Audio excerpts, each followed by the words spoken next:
Enak nih.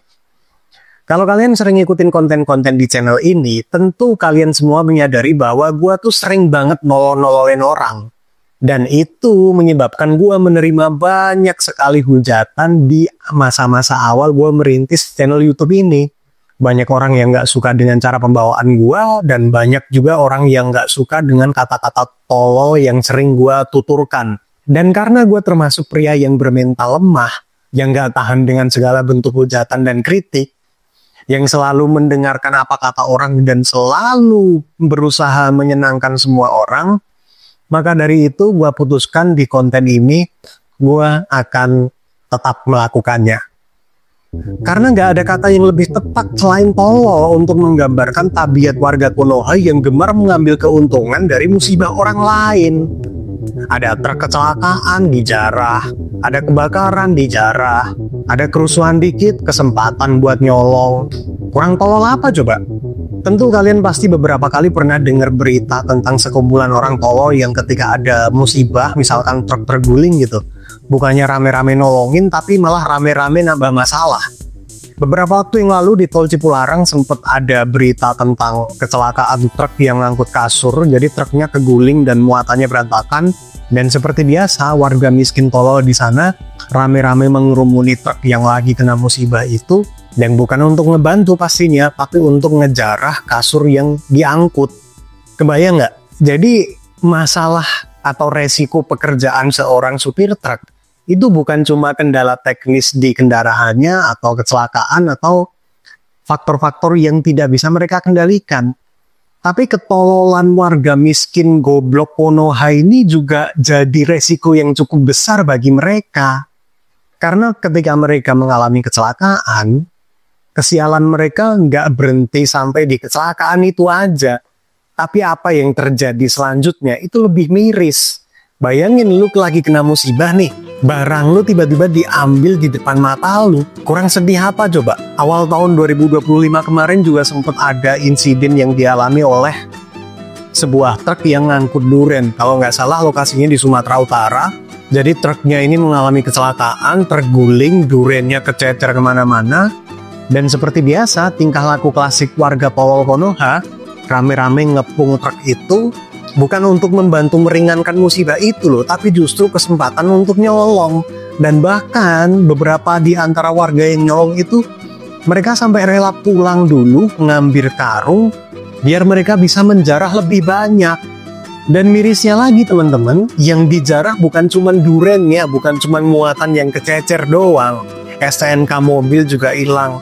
Bahkan duit 1,5 juta yang ada di tasnya supir truk, uang jalannya dia, uang makan, uang bensin juga hilang. Bahkan beberapa waktu yang lalu, gue tuh sempat nonton berita tentang lagi-lagi sebuah truk yang mengalami kecelakaan. Truknya terguling, muatannya berceceran di mana-mana. Kalau nggak salah dia ngangkut pepaya atau apa gitu. Dan ketika truk ini mengalami kecelakaan, buah yang diangkut kececeran di mana-mana. Seperti biasa, warga tolol Konoha yang serakah di sana akhirnya bahu-membahu untuk ngejarah. Tapi yang bikin gue miris adalah sopir truk yang ada di sana itu sempat negur orang yang ngejarah loh. Dan apa yang terjadi? Marah dong yang ngejarah. Jadi ada orang tolol yang ngambil barang bukan miliknya, ditegur sama yang punya barang. Bukannya malu, malah marah. Ya emang gak ada yang lebih ultimate lagi selain orang miskin tolol dan marah. Dan di negara Konoha ini, orang-orang seperti itu tuh banyak sekali teman-teman. Dan kenapa fenomena ini bisa marak sekali terjadi, bisa sering banget terjadi, kenapa bisa marak sekali sekumpulan orang tolol yang memanfaatkan musibah orang lain demi keuntungan pribadi dan tidak merasa bersalah akan hal itu. Manusia itu punya kecenderungan untuk kehilangan kontrol atas dirinya atau kehilangan identitas dirinya ketika berada dalam sebuah kerumunan. Atau istilah psikologinya disebut deindividuasi. Artinya ketika kita sendirian, kita bisa membedakan mana yang salah dan mana yang benar. Dan kita merasa punya kontrol penuh untuk tidak melakukan hal-hal yang salah. Tapi ketika seseorang berada dalam sebuah kerumunan, bagi orang-orang yang tidak memiliki pemikiran yang matang atau tidak mendapat nutrisi yang cukup ketika dia kecil atau yang sering kita kenal dengan SDM rendah, Seseorang bisa aja kehilangan akal sehatnya dan akan mengikuti apapun yang dilakukan oleh kerumunannya. Sekalipun dia tahu kalau apa yang dilakukan oleh kerumunannya itu salah. Jadi ketika ada musibah truk yang terguling, orang gak akan ngejarah ketika dia lagi sendirian. Karena dia tahu itu salah. Tapi ketika akhirnya banyak orang yang ngambil, disitulah akhirnya akal sehatnya hilang. Dia tidak lagi menganggap bahwa hal itu salah, bahwa penjarahan itu salah, karena yang ada di kepala dia adalah ini rezeki bareng-bareng. Dan manusia itu punya kecenderungan untuk meniru perilaku mayoritas. Jadi ketika ada sebuah fenomena atau gerakan yang dilakukan secara masif, sebagai manusia, kita punya naluri untuk mengikuti apapun kebiasaan tersebut atau apapun perilaku yang dilakukan secara masif tersebut tanpa perlu tahu alasan di baliknya. Tapi sebagai manusia, kita juga dibekali dengan karunia yang luar biasa bernama akal sehat. Dan akal sehat itulah yang membuat kita bisa membedakan mana perilaku yang baik untuk ditiru dan mana perilaku yang buruk untuk dihindari. Dan sayangnya karunia Tuhan terhebat bernama akal sehat itu kayaknya nggak ada di dalam kepala orang-orang tolol yang suka menjarah ini.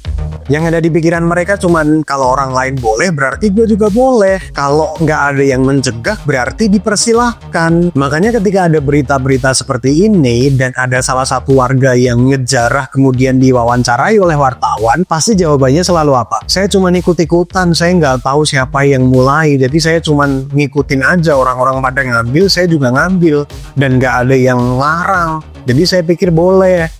Segampang itu mereka mengambil kesimpulan padahal mereka semua tahu kalau perbuatan yang mereka lakukan itu perbuatan yang sangat biadab.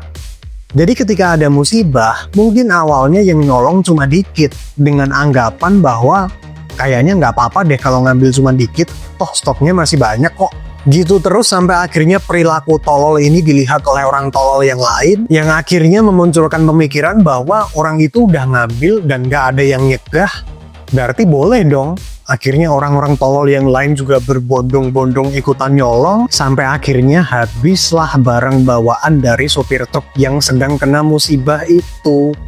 Mereka bilang itu rezeki, padahal jelas-jelas ada orang yang menangis atau bahkan meninggal di balik gelak tawa mereka ketika mereka ngejarah. Dan ini bukan masalah kemiskinan, Pak, tapi ini masalah moral. Moral orang-orang tolol ini nggak ada. Jadi kalau kalian membela mereka dengan alasan ya udahlah bang, nggak apa-apa, toh juga namanya orang miskin, jangan ditolol-tololin lah bang. Itu bukan salah mereka kok, mereka seperti itu karena mereka nggak punya pilihan. Jadi ini bukan salah mereka bang, ini salah pemerintah yang tidak bla bla bla bla bla bla bla. Omong kosong men. Ini masalah moral. Lu pikir mereka yang nyolong itu semuanya orang miskin? Enggak. Orang jelas-jelas mau ngejar duren pulang naik motor, miskin apanya coba? Jadi kalau lu di video ini masih nggak suka dengan cara pembawaan gua yang nololin orang yang nggak punya moral, kayaknya lu yang salah deh. Cari tontonan lain deh. Karena memang ini cara pembawaan gua. Karena ini bukan masalah kemiskinan, Pak. Ini masalah standar moral yang hilang. Tentang perilaku biadab yang dinormalisasi oleh masyarakat yang katanya paling religius di Asia Tenggara. Lucunya ketika kita teriak-teriak dan mengutuk para pelaku korupsi, kita bilang mereka maling, nyusahin rakyat, hukum mati aja, dan berbagai kata-kata kasar dan sumpah serapah.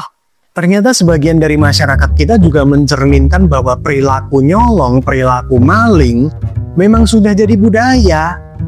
Jadi mungkin sebagian masyarakat yang teriak-teriak maki-maki koruptor itu bukan karena mereka marah, bukan karena mereka benci dengan tindakan korupsi, tapi karena mereka iri. Kenapa mereka nggak bisa mencuri sebanyak itu? Disclaimer, gue sama sekali tidak mewajarkan korupsi ya. Korupsi itu perbuatan yang sangat buruk. Tapi melihat tingkah laku sebagian masyarakat Konoha yang tolol-tolol ini, yang bahkan ketika ketahuan yang punya aja masih berani nyolot, yang bahkan ketika ada musibah yang disertai kematian aja mereka masih berani nyolong, ya nggak heran Pak, karena apa yang dilakukan di atas itu ya cerminan dari perilaku mereka yang di bawah. Ya itulah salah satu kebodohan yang dilakukan oleh manusia SDM rendah dengan evolusi yang tidak sempurna di negara Konoha ini, teman-teman. Dan jenis manusia seperti ini itu susah banget untuk dirubah, susah banget untuk diperbaiki mentalnya. Mereka akan punya 1000 alasan untuk membenarkan apa yang mereka lakukan.